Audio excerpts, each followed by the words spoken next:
Absolutely crunch time, Diana, but what Val just said really changes things a lot. The council could vote tomorrow, as soon as tomorrow, but even if they do, now that that ruling came down, it's possible the review team might not be able to vote to validate this stability agreement. So that's one of the big headlines, obviously, coming out of today's meeting. Also, the council spent all day today kind of tweaking this financial stability agreement to give themselves or retain more power under the agreement so they could do things like make more financial decisions about contracts. This is very big under this financial stability agreement because a lot of power would be given to a council that would be away from the city council, the Financial Stability Board.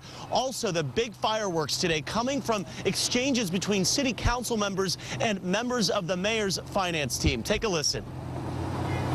The promise was made that if significant savings are achieved in this historic coming together of organized labor to bargain in good faith to save the city, we would be working together to lift the city.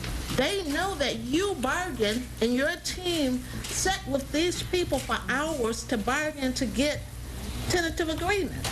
And now they're saying the hell with them. This time y'all stand up. You can't let this governor and intimidate you. What you got is the governor ran as a nerd. Okay? That's what he is. Now you got a crook. And really, this is such a big deal, the part you just heard, because under this financial agreement with the state, the stability agreement, all of the tentative contracts with the unions that have been negotiated up until now, affecting thousands of workers here in Detroit, would all be thrown out the window and they would have to be renegotiated. That's why there's so much anger between those council members and the mayor's finance team, because these union members and these workers would have to renegotiate once again these contracts which have been worked on for months.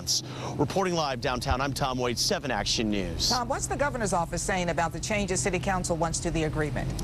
Well, right now, Diana, it's anyone's guess what they're thinking after this ruling just came down, but I talked to a member of the governor's PR staff just a few minutes ago, and she was saying really that the financial stability agreement that they gave to the council last week, the language was negotiated with members of the mayor's staff and also members of city council. So that was the agreement that they had come up with. That was the language. So the tweaks today, for example, in giving some of the council members more power to negotiate contracts under this agreement, I don't know if it'll fly with the governor's office, and certainly everything's up in the air now with this ruling that just came down from Lansing. Back to you. All right. Thank you, Tom.